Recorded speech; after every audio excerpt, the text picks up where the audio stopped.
ಕೋಲಾರ ಮೀಸಲು ಲೋಕಸಭಾ ಕ್ಷೇತ್ರದ ಕಾಂಗ್ರೆಸ್ ಅಭ್ಯರ್ಥಿ ಆಯ್ಕೆ ಸಂಬಂಧ ಕೆಆರ್ ರಮೇಶ್ ಕುಮಾರ್ ಹಾಗೂ ಕೆಎಚ್ ಮುನಿಯಪ್ಪ ಬಣಗಳ ಜಗಳದಲ್ಲಿ ಮೂರನೆಯವರಿಗೆ ಲಾಭ ಆಗಿದೆ.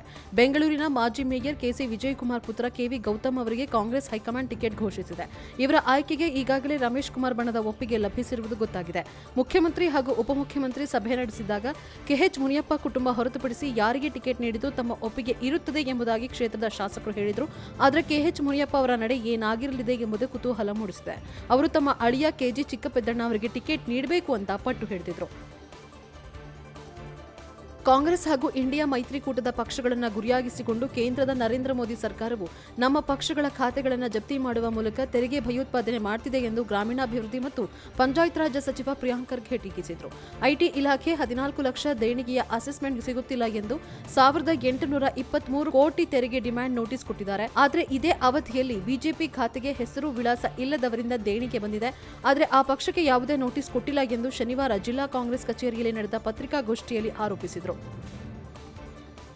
ಲೋಕಸಭಾ ಚುನಾವಣೆಯಲ್ಲಿನ ಸೋಲಿನ ಭೀತಿಯಲ್ಲಿರುವ ಬಿಜೆಪಿ ಐಟಿ, ಇಡಿ, ಸಿಬಿಐ ಮತ್ತಿತರ ಸ್ವಾಯತ್ತ ಸಂಸ್ಥೆಗಳನ್ನು ದುರ್ಬಳಕೆ ಮಾಡಿಕೊಂಡು ಕಾಂಗ್ರೆಸ್ ಪಕ್ಷವನ್ನು ಹಣಿಯಲು ಹೊರಟಿದೆ.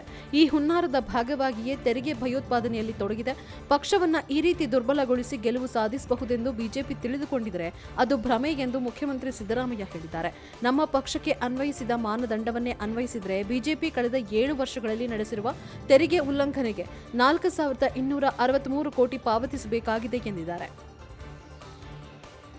ಬೆಂಗಳೂರು ಗ್ರಾಮಾಂತರ ಕ್ಷೇತ್ರದ ಬಹುಜನ ಸಮಾಜ ಪಕ್ಷದ ಅಭ್ಯರ್ಥಿ ಚಿನ್ನಪ್ಪ ಚಿಕ್ಕಹಾಗಡೆ ಅವರು ನಾಮಪತ್ರ ಸಲ್ಲಿಸಲು ಶನಿವಾರ ಆನೆ ಏರಿ ಜಿಲ್ಲಾಧಿಕಾರಿ ಕಚೇರಿವರೆಗೆ ಮೆರವಣಿಗೆ ಮೂಲಕ ಗಮನ ಸೆಳೆದರು. ಅಂದಹಾಗೆ ಇದು ನೈಜ ಆನೆಯಲ್ಲ, ಬದಲಿಗೆ ಕೃತಕ ಆನೆ.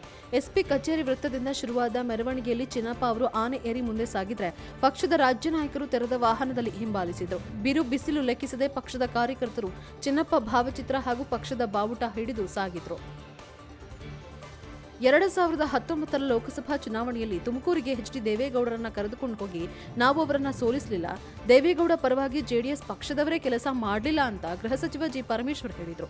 ತುಮಕೂರಿನಲ್ಲಿ ಮಾತನಾಡಿದ ಅವರು, ತುಮಕೂರಿನಿಂದ ಸ್ಪರ್ಧಿಸುವಂತೆ ದೇವೇಗೌಡ ಅವರನ್ನ ಯಾರೂ ಕರೆದಿರಲಿಲ್ಲ. ಆಗ ನಾನು ಕೆಪಿಸಿಸಿ ಅಧ್ಯಕ್ಷನಾಗಿದ್ದೆ ಎಂದರು.